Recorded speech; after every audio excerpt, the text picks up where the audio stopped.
É diferente, por um lado, por outro lado, sem dúvida que me deu, desde logo, muito conhecimento sobre os diferentes setores, as diferentes pessoas. Portanto, quando comecei a idealizar o que é que poderia ser esta representação mais contemporânea de Portugal, tinha desde logo acesso a muitas pessoas e a muitas entidades. Mas, acima de tudo, o desafio aqui, que foi novo até para mim, é fazer esta ligação com a economia, porque a nossa participação é organizada pela AICEP. A AICEP é a agência para o desenvolvimento da nossa economia, portanto, a captação de investimento para Portugal, e também é a entidade que ajuda as empresas portuguesas a internacionalizarem-se. E, portanto, o mindset de base, lá está, já estou a falar em termos de mindset, a lógica é de base uma lógica pensada para as empresas e a partir das empresas. Portanto, o desafio aqui foi como conjugar isso com uma dimensão cultural e como apresentar o país não apenas através das suas empresas, mas também através desta lógica cultural num sentido muito abrangente, em que a cultura não é só o acessório que vem ali no fim fazer bonito, mas é a parte estruturante daquilo que se quer transmitir. E isso, para mim, foi um desafio novo e que está a ser muito gratificante.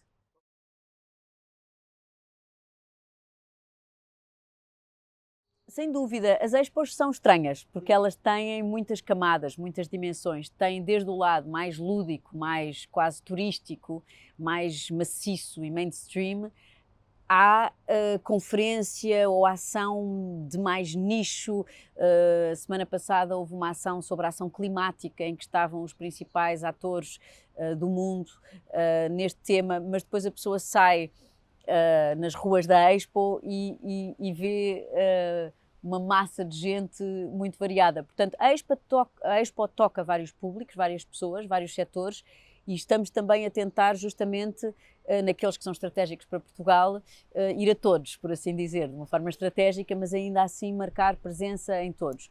Mas sim, a Expo é um evento, como foi a nossa, não é? A Expo 98, que tem este... O que eu acho mais fascinante é esta capacidade de transformar o nosso imaginário. Acho que todos nós, pelo menos da minha geração, nos lembramos da Expo, e há um antes e um depois da Expo, e no Japão é a mesma coisa. Eles tiveram uma Expo nos anos 70 e essa geração continua a lembrar-se muito bem do que foi essa Expo, assim como eu acho que as futuras gerações vão se lembrar muito bem do que é esta. Portanto, há um potencial muito grande para atingir, no bom sentido, as pessoas.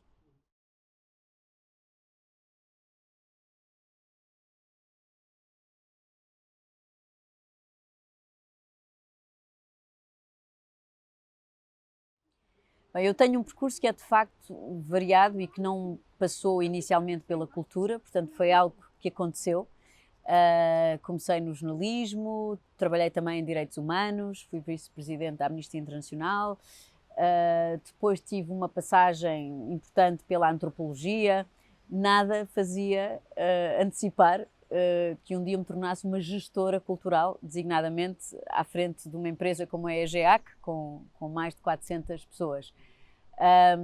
E tem sido também muito uma aprendizagem ao longo dos tempos. Mas, de facto, eu acho que este meu percurso, há aqui várias peças que encaixam, ou seja, aprendi muito com o jornalismo, aprendi muito e estou sempre a pensar também numa lógica de direitos humanos, em tudo o que faço. Também a antropologia me trouxe outra visão. Portanto, tudo isso conjugado, eu diria que talvez a experiência da EGEAC foi a mais rica desse ponto de vista, não é? Foi aquela em que a pessoa realmente está, se tudo correr bem, a ter um bom impacto na vida das pessoas, neste caso na cidade, e é uma realidade mais palpável do que estar, por exemplo, no Ministério, em que é muito mais abstrato e macro. E aqui a Expo tem algumas semelhanças, porque não deixa de ser um microcosmos também. Sendo que o desafio aqui, para mim, e porque eu vivi no Japão também há muitos anos, quando era adolescente, aquilo que eu achei que podia contribuir e que acho que estou dentro da minha possibilidade de contribuir, é mudar um bocadinho a forma como nós nos apresentamos, neste caso no Japão. Ou seja, Nós temos uma história, de facto, muito rica com o Japão e estamos constantemente a falar dela, o que é bom. E de facto acho que diria que temos de facto um estatuto especial, uma simpatia especial por parte dos japoneses em relação a esse passado comum, mas aquilo que me fazia um pouco confusão é os japoneses não conhecerem quase nada do país que somos hoje. Portanto, como nós próprios estamos sempre a falar do século XVI, a primeira coisa que eu pedi quando aceitei este desafio foi ver os nossos indicadores atuais com o Japão e fiquei muito surpreendida. Poucos estudantes japoneses, não há assim tantos turistas japoneses comparados com outras nacionalidades, pouco investimento. E fiquei intrigada, porque eu sei que do lado do Japão há uma grande simpatia em relação a Portugal e vice-versa. E eu acho que tem a ver com isto, com justamente esta palavra que agora também se usa, da narrativa, não é? Qual é a narrativa, qual é a forma como nos apresentamos? E o que eu acho que estava a faltar e que acho que esta Expo está a conseguir é mostrar aquilo que somos hoje, sem descurar a história, sem descurar e homenagear todo este passado comum que nos dá um lugar especial, mas assumir sem qualquer tipo de complexos o país que somos hoje. E daí que o nosso tema, que está ligado ao mar, aos oceanos, Oceano de Algo Azul, é o nosso tema oficial, tem a visão histórica, tem uma ligação à Expo 98, que é, como já falei, importante, mas é sobretudo uma visão de futuro, tudo aquilo que nós estamos a fazer numa perspectiva também ambiental, portanto não virada para o passado, virada para o futuro. E acho que tudo correndo bem, essa conjugação de esforços e de novas formas de nos apresentarmos, eu neste momento acredito mesmo que vai ter um impacto nas nossas relações com o Japão. É algo que não vamos conseguir medir já, se calhar só daqui a 2 anos, mas acho que vamos ter aqui e estamos a trabalhar muito bem com muitas entidades, com a própria embaixada, ou seja, está a ser, nem sempre também acontece em Portugal e neste caso felizmente está a acontecer, estamos todos muito alinhados e a trabalhar no mesmo sentido. Há também uma preocupação eu costumo dizer, mas diga sério, não queremos que isto sejam 6 meses de foguetes e de croquetes, queremos deixar obra, deixar marca, construir relações e, portanto, temos dado também uma atenção especial e temos tentado ajudar todas as entidades que querem aproveitar este momento, não só para se apresentar, mas para criar ligações. E posso já dar alguns exemplos de como isso está a acontecer. A Universidade Nova, a Universidade Católica vão assinar uma série de protocolos com entidades congêneres japonesas. A exposição de design gráfico que nós apresentámos já em Osaka vai ser doada ao Museu Otani, portanto vai ficar no Museu Japonês. Portanto, estamos aqui sempre a tentar trabalhar de uma forma em que fiquem sementes, fiquem relações, que depois, no fundo, que deem vida a esta Expo muito para lá dos seus 6 meses de existência.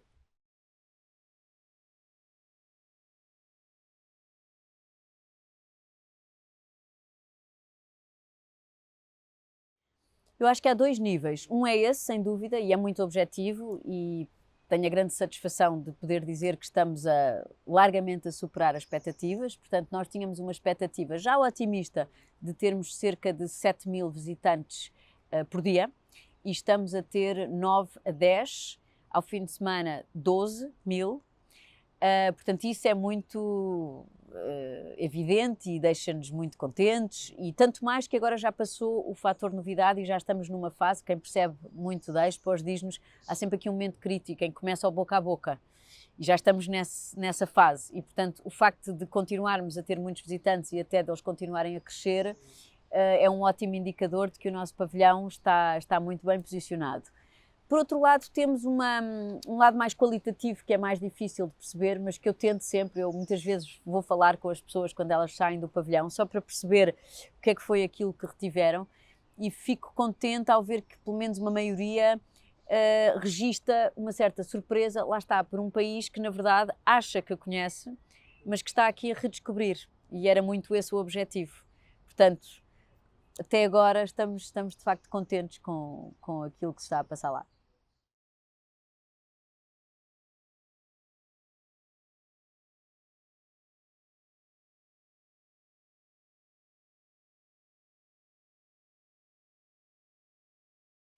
Esta própria Expo lançou logo metas, portanto, mesmo que nós não quiséssemos, tínhamos que ter X% de materiais reciclados, X%. Há outro tema muito presente nesta Expo e que é muito importante, julgo eu, que é a economia circular. Portanto, faz-se este grande investimento e de que forma é que isto, de alguma forma, depois vai ter um sentido. E, de facto, o nosso projeto cumpre, eu acho que até mais do que aquilo que era pedido. E estamos agora a tentar também perceber, porque está prevista a desmontagem de todos os pavilhões. Isso é uma decisão que não é nossa, é da própria Expo. Mas como são materiais recicláveis, estamos justamente aqui a pensar em formas, diria até criativas, de como é que pelo menos esse lado, os cabos marítimos, as redes de pesca, podem eventualmente ser utilizadas para algo no futuro.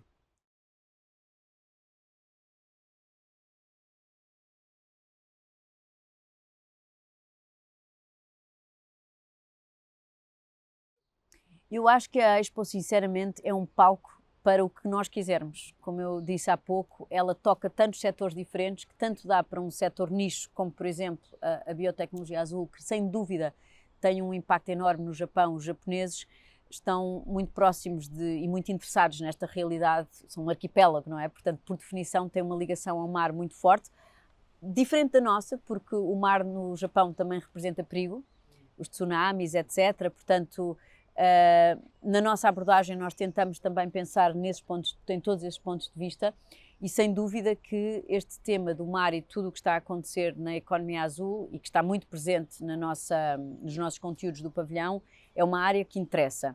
E, portanto, neste caso até mais a ICEP desenvolve uma série de encontros paralelos que às vezes nem são na Expo. Portanto, nós usamos o pretexto da Expo e há empresas e entidades portuguesas, isto também acontece no setor cultural, que vêm até à Expo e dali vão a outras cidades, ou seja, estamos a procurar também, lá está, economia circular, fazer render ao máximo estas presenças.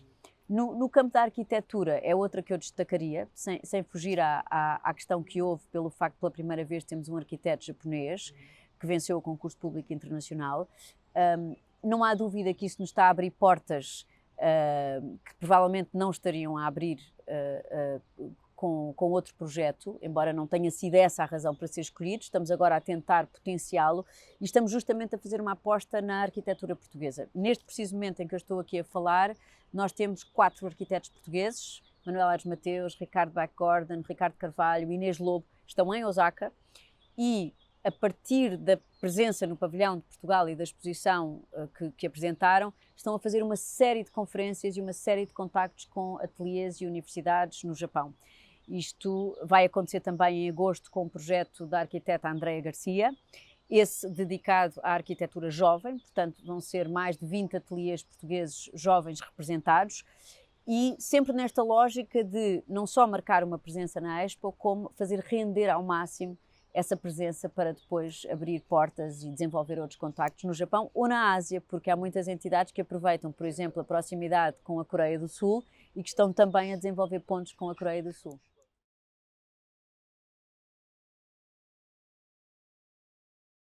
Houve duas lógicas. Uma foi trazer muitos parceiros. Portanto, há uma lógica de programação direta e houve uma lógica de ir bater a várias portas e convidar várias entidades que normalmente não participam nestas expos ou que participam de uma forma que não é necessariamente... Eu vou dar um exemplo. A Comissão Intermunicipal do Douro, uma entidade que reúne várias câmaras municipais da região do Douro.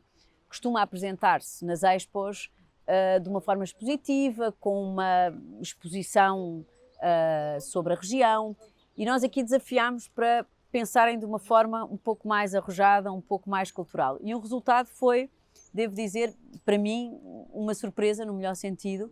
Eles eles decidiram ter uma curadora, escolheram a Filipa Oliveira, que agora até é a diretora do Museu Nacional de Arte do Chiado. A Filipa, por sua vez, montou um projeto com artistas como a Fernanda Fragateiro, como o Fernando Mota, como a Filipa Melo, e é um projeto extremamente contemporâneo, portanto não tem nada a ver com aquilo que seria, se calhar, a promoção habitual do Douro, mas que teve um impacto enorme e, espero eu, e é também esse um dos meus grandes objetivos, até mais do que a Expo Osaka, se calhar, é deixar estas boas práticas. Mostrar que é possível conjugar a ideia da promoção, seja uma promoção económica ou turística, com a cultura, ou a partir da cultura. E isso tem acontecido, portanto, com muitas entidades e tem sido muito satisfatório ver estas entidades também a abrirem-se e a experimentarem esta nova forma de posicionamento. Depois a receptividade lá, que tem sido imensa. A peça da Fernanda Fragateiro, uma peça linda, criada toda a partir de seda natural da zona de Trás-os-Montes, teve um impacto enorme no Japão. Depois, por outro lado, houve a programação, digamos, mais direta, que na verdade foi pensada e está ainda a ser pensada com base naquilo que já existe. Portanto, partindo daquela que os parceiros trouxeram, o que é que falta? O que é que nós podemos aqui acrescentar E aí houve uma tentativa de, por exemplo, no nosso Dia Nacional, que foi o dia 5 de maio, e que era também o Dia da Língua, o artista convidado foi o Dino Santiago. O Dino Santiago nunca esteve no Japão, não é conhecido no Japão e provavelmente representa uma faceta de Portugal que não é muito conhecida no Japão.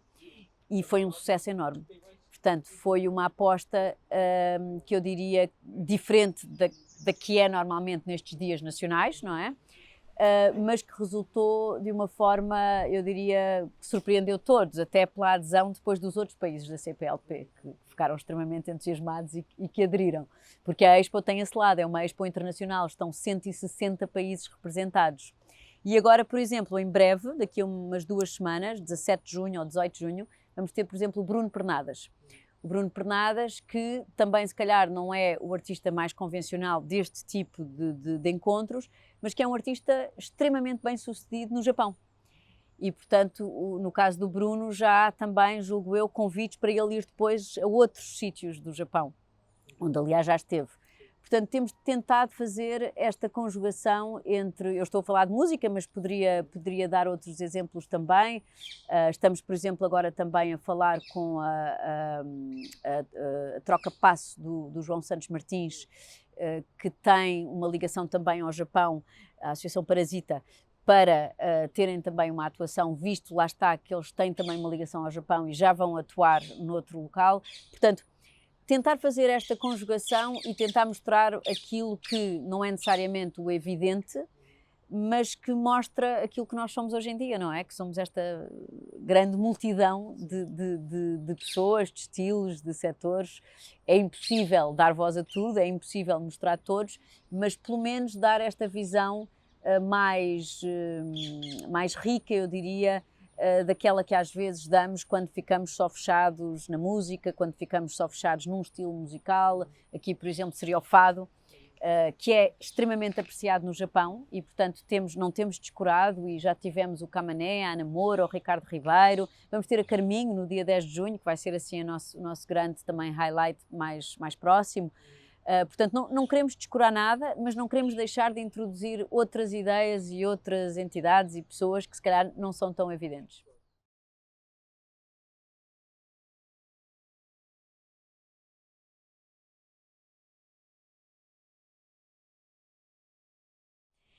Esse programa Espelho foi uma ideia minha quando, obviamente, constatei que grande parte dos portugueses não iriam, por razões económicas, desde logo, poder ir ao Japão. E, ao mesmo tempo, sabendo eu que há tantas histórias cá, tão interessantes para contar, que por uma razão ou outra não é possível fazer lá, mas que cá seria possível. E, portanto, partiu de uma espécie de um desafio, sem orçamento, mesmo só partindo do interesse de diferentes entidades, as mais evidentes, a Fundação Oriente, a Casa Ásia, mas de repente comecei a sentir receptividade de muitas outras entidades, nomeadamente algumas que vão estar lá também. Por exemplo, a Universidade Nova, no fim deste mês, vai apresentar todo um ciclo de cinema com os filmes da Cláudia Varjão, do Marco Martins e do André Príncipe. Portanto, algo que se calhar lá não faz tanto sentido e é difícil, porque não há uma sala de cinema, não há propriamente um local para... nem há público no meio da Expo, porque as pessoas na Expo querem visitar pavilhões e andar de um lado para o outro, mas são belíssimos filmes que se calhar mesmo cá as pessoas não conhecem muito. E, portanto, também no Cinema São Jorge está a haver agora um ciclo de cinema japonês. O MUD vai fazer o Museu do Design vai fazer uma iniciativa muito interessante que me deixa muito feliz, porque eu não sabia, foi a partir deste processo que descobri. O MUD tem o espólio do Daciano Costa, António Garcia, dos designers todos que participaram na participação de Portugal da Expo Osaka dos anos 70.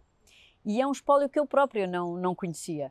e isso vai inaugurar muito em breve e acho que vai ser uma oportunidade também para reafirmar aqui a importância do design e do design português, e estamos aqui também numa parceria para fazer algo lá, nesse sentido.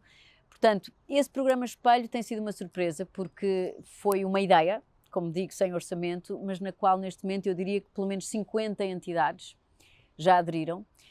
Vamos em breve fazer uma espécie de um calendário com todas essas ações. O Plano Nacional das Artes foi outro cúmplice da ideia e lançaram um desafio a mais de 60 escolas pelo país para pensar o Japão, mas também nesta lógica do mar, dos oceanos, numa lógica também de futuro e de ambiente.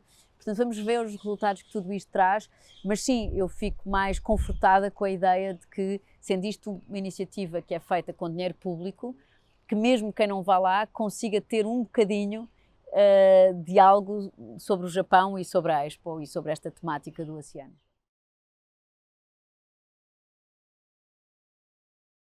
Ahá!